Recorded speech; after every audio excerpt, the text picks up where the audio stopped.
नमस्कार, spread piece channel में आपका स्वागत है। आज सुनिए मोहन राकेश की लिखी कहानी वारिस।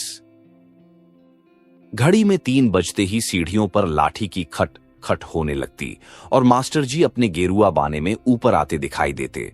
खट खट आवाज सुनते ही हम भागकर बैठक में पहुंच जाते और अपनी कापियां और किताबें ठीक करते हुए ड्योढ़ी की तरफ देखने लगते।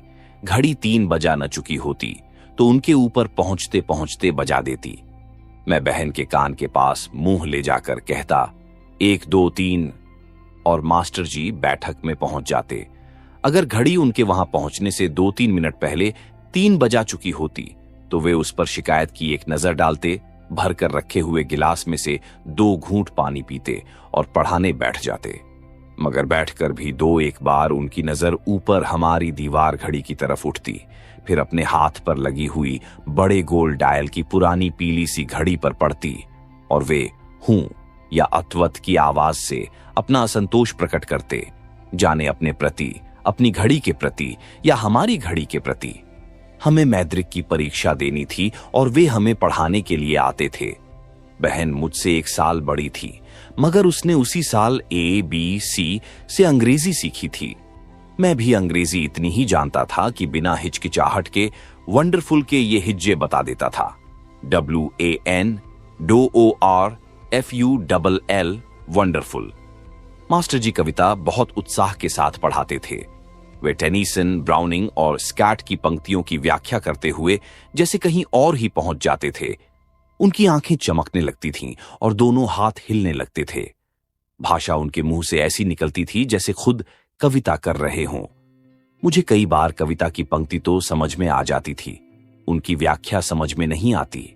मैं मेज के नीचे से बहन के टखनों पर ठोकर मारने लगता, ऊपर से चेहरा गंभीर बनाए रहता। ठोकर मारना इसीलिए जरूरी था कि अगर मैं उसे ध्यान से पढ़ने देता तो वह बीच में मास्टर जी से कोई सवाल पूछ लेती थी, जिससे जाहिर होता था कि बात उसकी समझ में आ रही है, और इस तरह अपनी हतक होती थी। कविता पढ़ाकर मास्टर जी हमसे अनुवाद कराते। अनुवाद के पैसेज वे किसी किताब में से नहीं देते थे, जबानी लिखाते थे। उनमें कई बड़े बड़े शब्द होते जो अपनी समझ में ही ना आते। वे लिखाते, भावना जीवन की हरियाली है, भावना विहीन जीवन एक मरुस्थल है जहां कोई अंकुर नहीं फूटता। हम पहले उनसे भावना की अंग्रेजी पूछते, फिर अनुवाद करते। Sentiment is life's vegetable. Sentimentless life is a desert where grass does not grow. बहन संशोधन करती कि does not grow नहीं, do not grow होना चाहिए। ग्रास सिंगुलर नहीं, प्लूरल है। मैं उसके हाथ पर मुक्का मार देता कि कल ABC सीखने वाली लड़की आज मेरी अंग्रेजी दुरुस्त करती है। वह मेरे बाल पकड़ लेती कि 1 साल छोटा होकर यह लड़का बड़ी बहन के हाथ पर मुक्का मारता है। मगर जब मास्टर जी फैसला कर देते कि डू नॉट ग्रो नहीं, डज नॉट ग्रो ठीक है, तो मैं अपने अंग्रेजी की शान पर फूल उठता और बहन का चेहरा लटक जाता। हालांकि मारपीट के मामले में डांट मुझी को पड़ती। मास्टर जी के आने का समय जितना निश्चित था, जाने का समय उतना ही अनिश्चित था। वे कभी 1.5 घंटा और कभी 2 घंटे पढ़ाते रहते थे। पढ़ते पढ़ते 5 बजने को आ जाते तो मेरे लिए नाउन और एडजेक्टिव में फर्क करना मुश्किल हो जाता। मैं जम्हाइयां लेता और बार बार ऊबकर घड़ी की तरफ देखता, मगर मास्टर जी उस समय पास्ट पार्टिसिपल और परफेक्ट पार्टिसिपल जैसी चीजों के बारे में जाने क्या क्या बता रहे होते। पढ़ाई हो चुकने के बाद वे 10 मिनट हमें जीवन के संबंध में शिक्षा दिया करते थे। वे 10 मिनट बिताना मुझे सबसे मुश्किल लगता था। वे पानी के छोटे छोटे घूंट भरते और जोश में आकर सुंदर और असुंदर के विषय में जाने क्या कह रहे होते, और मैं अपनी कापी घुटनों पर रखे हुए उसमें लिखने लगता, सुंदर मुंदरियो हो, तेरा कौन बिचारा हो, दुल्ला भट्टी वाला हो। बहन का ध्यान भी मेरी कापी पर होता, क्योंकि वह आंख के इशारे से मुझे यह सब करने से मना करती। कभी वह इशारे से धमकी देती कि मास्टर जी से मेरी शिकायत कर देगी। मैं आंखों ही आंखों से उसकी खुशामद कर लेता। जब मास्टर जी का सबक खत्म होता और उनकी कुर्सी च्यां की आवाज करती हुई पीछे को हटती तो मेरा दिल खुशी से उछलने लगता। सीढ़ियों पर खटखट की आवाज समाप्त होने से पहले ही मैं पतंग और डोर लिए हुए ऊपर कोठे पर पहुंच जाता और आबो, कांटा काटा, ईबो का नारा लगा देता। मास्टर जी के बारे में हम ज्यादा नहीं जानते थे, यहां तक कि उनके नाम का भी हमें नहीं पता था। एक दिन अचानक ही वे पिताजी के पास बैठक में आ पहुंचे थे। उन्होंने कहा था कि एक भी पैसा ना होने से वे बहुत तंगी में हैं, मगर वे किसी से खैरात नहीं लेना चाहते, काम करके रोटी खाना चाहते हैं। उन्होंने बताया कि उन्होंने कलकत्ता यूनिवर्सिटी से BL किया है और बच्चों को बंगला और पंजाबी पढ़ा सकते हैं। पिताजी हम दोनों की अंग्रेजी की योग्यता से पहले ही आतंकित थे, इसलिए उन्होंने उसी समय से उन्हें हमें पढ़ाने के लिए रख लिया। कुछ दिनों बाद वे उन्हें और ट्यूशन दिलाने लगे तो मास्टर जी ने मना कर दिया। वे हमारे घर से थोड़ी दूर एक गंदी सी गली में 4 रुपए महीने की एक कोठरी लेकर रहने लगे थे। ये वे पूछने पर भी नहीं बताते थे कि BL करने के बाद उन्होंने प्रैक्टिस क्यों नहीं की और घर बार छोड़कर गेरुआ क्यों धारण कर लिया। वे बस उत्तेजित से पढ़ाने आते और उसी तरह उत्तेजित से उठकर चले जाते। एक दिन घड़ी ने 3 बजाए तो हम लोग रोज की तरह भागकर बैठक में पहुंच गए और दम साधकर अपनी अपनी कुर्सी पर बैठ गए। मगर काफी समय गुजर जाने पर भी सीढ़ियों पर खट अट की आवाज सुनाई नहीं दी। 1 मिनट, 2 मिनट, 10 मिनट। हम लोगों को हैरानी हुई, मुझे खुशी भी हुई। 4 महीने में मास्टर जी ने पहली बार छुट्टी की थी। इस खुशी में मैं अंग्रेजी की कॉपी में थोड़ी ड्राइंग करने लगा। बहन से B और F हमेशा 1 से लिखे जाते थे। वह उनके अंतर को पकाने लगी, मगर यह खुशी ज्यादा देर न रही। सहसा सीढ़ियों पर खट खट सुनाई देने लगी, जिससे हम चौंक गए और निराश भी हुए। मास्टर जी अपने रोज के कपड़ों के ऊपर एक मोटा गेरुआ कंबल लिए बैठक में पहुंच गए। मैंने उन्हें देखते ही अपनी बनाई हुई ड्राइंग फाड़ दी। वे हांफते से आकर आराम कुर्सी पर बैठ गए और 2 घूंट पानी पीने के बाद पोएट्री की किताब खोलकर पढ़ाने लगे। Tell me not in mournful numbers, life is but an empty dream. मैंने देखा उनका सारा चेहरा एक बार पसीने से भीग गया और वे सिर से पैर तक कांप गए।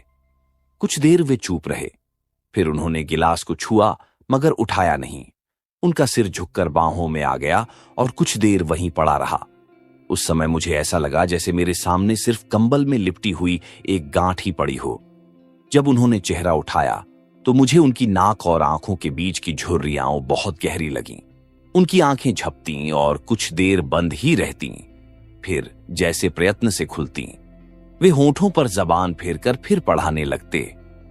For the soul is dead that slumbers and things are not what they seem. मगर उसके साथ उनका सिर फिर झुक जाता। मैंने डरी हुई सी नजर से बहन की तरफ देखा। मास्टर जी, आज आपकी तबीयत ठीक नहीं है।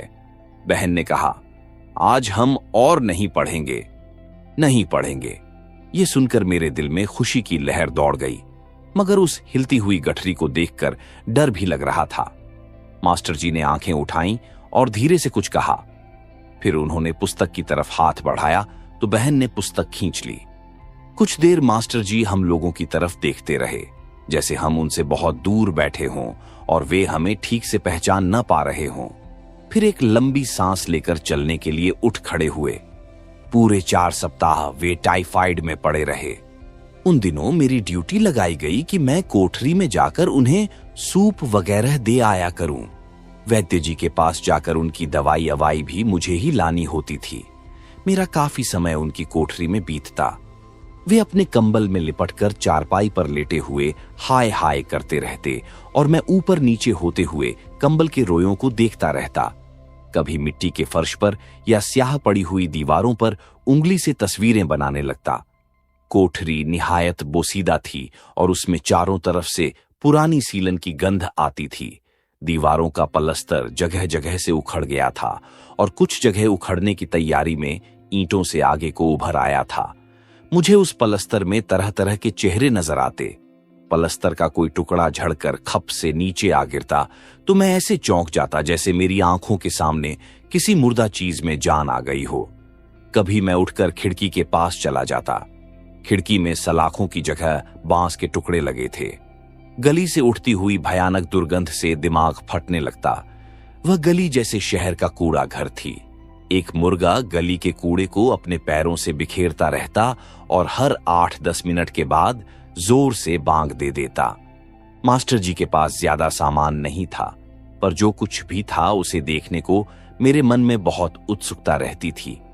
एक दिन जब थोड़ी देर के लिए मास्टर जी की आंख लगी तो मैंने कोठरी के सारे सामान की जांच कर डाली। कपड़ों के नाम पर वही चंद चीथड़े थे जो हम उनके शरीर पर देखा करते थे। डंडे और कमंडल के अतिरिक्त उनकी संपत्ति में कुछ पुरानी फटी हुई पुस्तकें थीं, जिनमें से केवल भगवत गीता का शीर्षक ही मैं पढ़ सका। शेष पुस्तकें बंगला में थीं। एक पुस्तक के बीच में एक लिफाफा रखा था जिस पर 7 साल पहले की हावड़ा और मिदनापुर की मोहरें लगी थीं। मैंने डरते डरते लिफाफे में से पत्र निकाल लिया। यह भी बंगला में था। बीच में कोई कोई शब्द अंग्रेजी का था। Standard, means, over confidence, disgusting, hello. मैंने जल्दी से पत्र वापस लिफाफे में रख दिया। पुस्तकों के अतिरिक्त कुछ पुराने और नए फुलस्केप कागज थे जिन पर बंगला और अंग्रेजी में बहुत कुछ लिखा हुआ था। वे कागज अभी मेरे हाथों में ही थे कि मास्टर जी की आंख खुल गई और वे खांसते हुए उठकर बैठ गए। मैं कांपते हुए हाथों से कागज रखने लगा तो वे पहले मुस्कुराए और फिर हंसने लगे। इन्हें इधर ले आओ, वे बोले। मैं अपराधी की तरह कागज लिए हुए उनके पास चला गया। उन्होंने कागज मुझसे ले लिए और मुझे पास बिठाकर मेरी पीठ पर हाथ फेरने लगे। जानते हो इन कागजों में क्या है? उन्होंने बुखार के कारण कमजोर आवाज में पूछा। नहीं, मैंने सिर हिलाया। यह मेरी सारी जिंदगी की पूंजी है, उन्होंने कहा, और उन कागजों को छाती पर रखे हुए लेट गए। लेटे लेटे कुछ देर उन्हें उथल पुथल कर देखते रहे। फिर उन्होंने उन्हें अपनी दाईं ओर रख लिया। कुछ देर वे अपने में खोए रहे और जाने क्या सोचते रहे। फिर बोले, बच्चे, जानते हो मनुष्य जीवित क्यों रहना चाहता है? मैंने सिर हिला दिया कि नहीं जानता। अच्छा, मैं तुम्हें बताऊंगा कि मनुष्य क्यों जीवित रहना चाहता है और कैसे जीवित रहता है। मैं तुम्हें और भी बहुत कुछ बताना चाहता हूं, मगर अभी तुम छोटे हो। जरा बड़े होते तो। खैर, अब भी जो कुछ बता सकता हूं जरूर बताऊंगा। तुम मेरे लिए मेरे अपने बच्चे की तरह हो। तुम दोनों ही मेरे बच्चे हो, ओल्ड। उन्होंने मेरा हाथ पकड़ लिया। मेरा दिल बैठने लगा कि वे जो कुछ बताना चाहते हैं उसी समय न बताने लगें, क्योंकि मैं जानता था कि वे जो कुछ भी बताएंगे वह ऐसी मुश्किल बात होगी कि मेरी समझ में नहीं आएगी। समझने की कोशिश करूंगा तो कई मुश्किल शब्दों के अर्थ सीखने पड़ेंगे। मेरा अनुभव कहता था कि शब्द खुद जितना मुश्किल होता है, उसके हिज्जे उससे भी ज्यादा मुश्किल होते हैं। हिज्जों से मैं बहुत घबराता था, मगर उस समय उन्होंने कुछ नहीं कहा, सिर्फ मेरा हाथ पकड़कर लेटे रहे।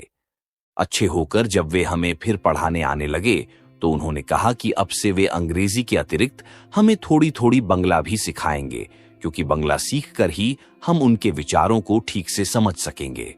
अब वे 3 बजे आते और 5:30-6 बजे तक बैठे रहते।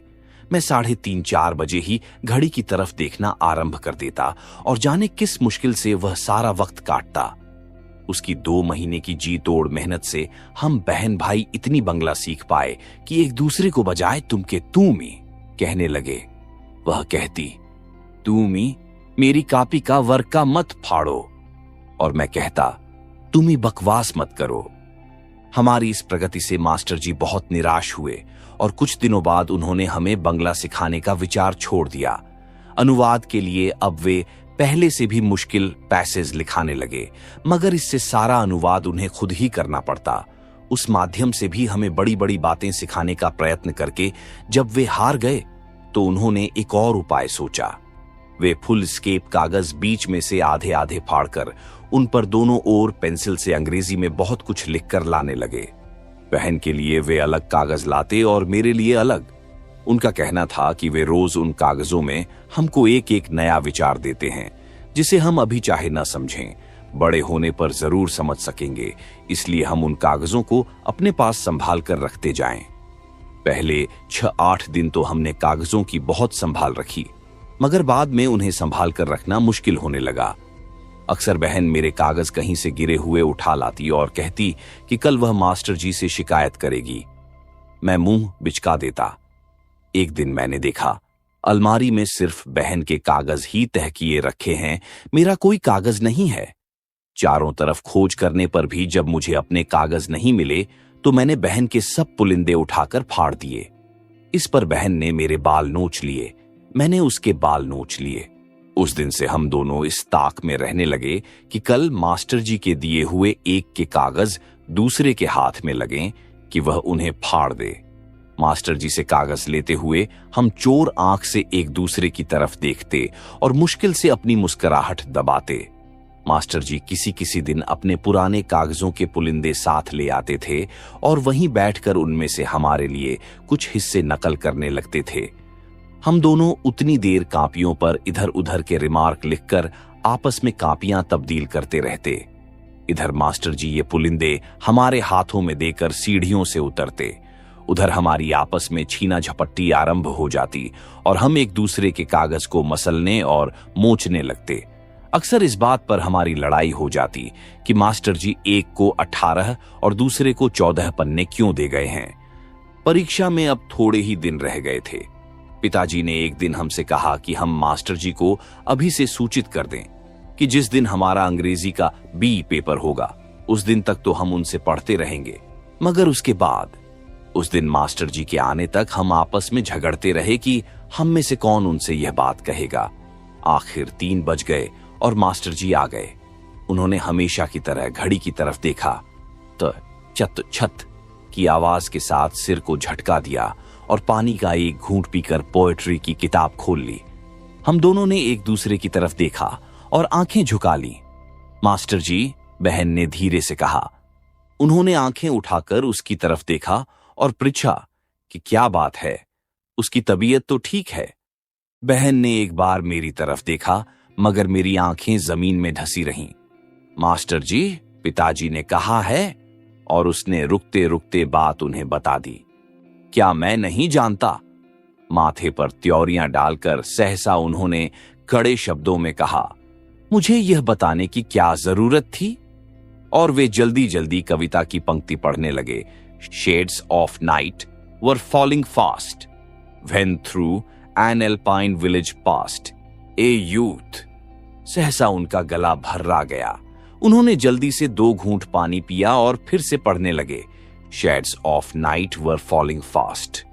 उस दिन पहली बार उन्होंने जाने का समय जानने के लिए भी घड़ी की तरफ देखा। पूरे 4 बजते ही वे कागज समेटते हुए उठ खड़े हुए। अगले दिन आए तो आते ही उन्होंने हमारी परीक्षा की डेट शीट देखी और बताया कि जिस दिन हमारा बी पेपर होगा उसी दिन वे यहां से घले जाएंगे। उन्होंने निश्चय किया था कि वे कुछ दिन जाकर गरुड़ चट्टी में रहेंगे, फिर उससे आगे घने पहाड़ों में चले जाएंगे जहां से फिर कभी लौट कर नहीं आएंगे। उस दिन उनसे पढ़ते हुए न जाने क्यों मुझे उनके चेहरे से डर लगता रहा। हमारा बी पेपर हो गया। मास्टर जी में कांपते हाथों से हमारा पर्चा देखा। उन्होंने जो जो कुछ पूछा मैंने उसका सही जवाब बता दिया। मैं हाल से निकलकर हर सवाल के सही जवाब का पता कर आया था। बहन जवाब देने से अटकती रही। मास्टर जी ने मेरी पीठ थपथपाई, पानी पिया और चले गए, मगर शाम को वे फिर आए। पिताजी से उन्होंने कहा कि वे जाने से पहले एक बार बच्चों से मिलने आए हैं। हम दोनों को अंदर से बुलाया गया। मास्टर जी ने हमसे कोई बात नहीं की, सिर्फ हमारे सिर पर हाथ फेरा और अच्छा कहकर चल दिए। हम लोग उनके साथ साथ ड्योढ़ी तक आए। वहां रुककर उन्होंने मेरी ठोड़ी को छुआ और कहा, अच्छा मेरे बच्चे, और कांपते हाथ से उन्होंने किसी तरह अपना भूरा सा फाउंटेन पेन जेब से निकाला और मेरे हाथ में दिया। रख लो, रख लो। उन्होंने ऐसे कहा जैसे मैंने उसे लेने से इनकार किया हो। बहुत अच्छा तो नहीं है मगर काम करता है। मुझको अब इसकी जरूरत नहीं पड़ेगी। तुम अपने पास रस छोड़ना या फेंक देना। उनकी आंखें भर आई थीं, इसलिए उन्होंने मुस्कुराने का प्रयत्न किया और मेरा कंधा थपथपाकर खट खट सीढ़ियां उतर गए। बहन स्पर्धा की दृष्टि से मेरे हाथ में उस फाउंटेन पेन को देख रही थी। मैंने उसे अंगूठा दिखाया और पेन खोलकर उसके निब की जांच करने लगा, मगर उसके कुछ ही दिन बाद वह निब मुझसे टूट गया और फिर वह पेन भी जाने कहां खो गया। आप सुन रहे थे मोहन राकेश की लिखी कहानी वारिस।